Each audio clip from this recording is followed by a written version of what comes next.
刚出生就会谋杀。杜鹃幼鸟如此恶毒，为何还被人称为异鸟？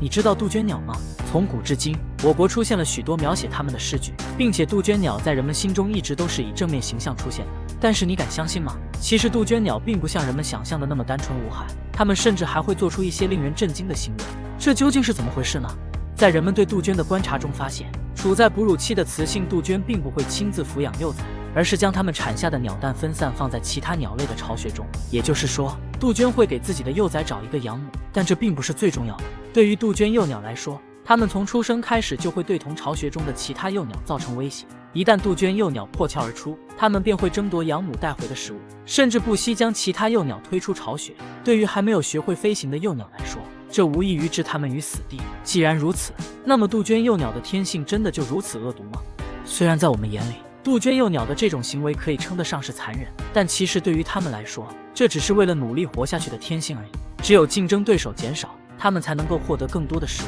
除此之外，在杜鹃的身上还有着一块凹陷，一旦有外力触碰到以后，它们便会不自觉地扭动身体，从而就很容易将巢穴中的其他幼鸟挤出去，哪怕是未破壳的也无法逃脱它们的魔爪。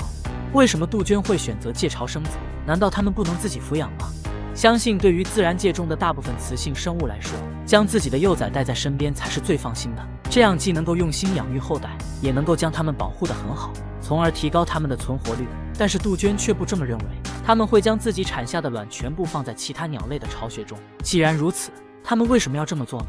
对于鸟类来说，筑巢并不是一件容易的事情，所以每到繁殖的季节，雌性和雄性都会共同完成这项任务，但杜鹃却是一个例外。作为一夫多妻制的交配制度，雌性杜鹃成功受孕以后，就会自己经历孕期，所以筑巢对于它们来说就更加困难，并且要独自养育多只后代也不是一件容易的事情。这样一来，为了能够让自己的幼崽存活下来，它们就不得不借巢生子。既然如此，那么杜鹃将自己的卵放在其他鸟类的巢穴中，难道不怕被发现吗？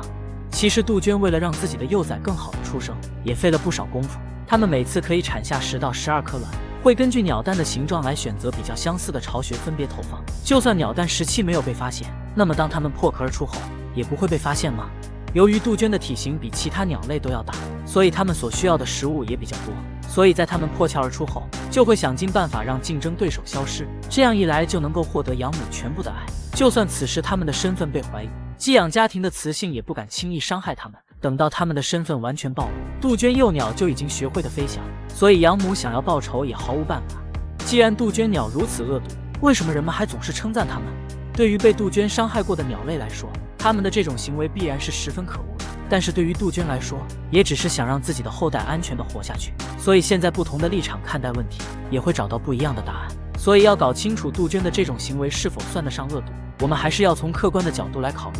作为林业异鸟，杜鹃的主要食物都是一些对自然环境有害的害虫，所以在一定程度上，它们的存在可以帮助人们解决害虫的侵扰，并且杜鹃的这种行为也不算是违背了自然规律。它们虽然会对其他鸟类造成影响，但是并不会干扰自然界的发展，相反还能够对一些鸟类起到限制的作用。所以对于人类来说，杜鹃并不算十恶不赦的恶鸟，反而对环境有着非常积极的作用。不过很多人显然没有意识到这一问题，当他们得知了杜鹃的习性之后，便会做出一些伤害性的行为，这严重影响了杜鹃的生存状态。如今的杜鹃已经被列为了国家2级保护动物，所以到目前为止，杜鹃的生存急需人们的保护，这样才能够维持自然界健康稳定的发展。本期视频到这里就结束了，对此你还有什么想说的吗？欢迎在评论区留言。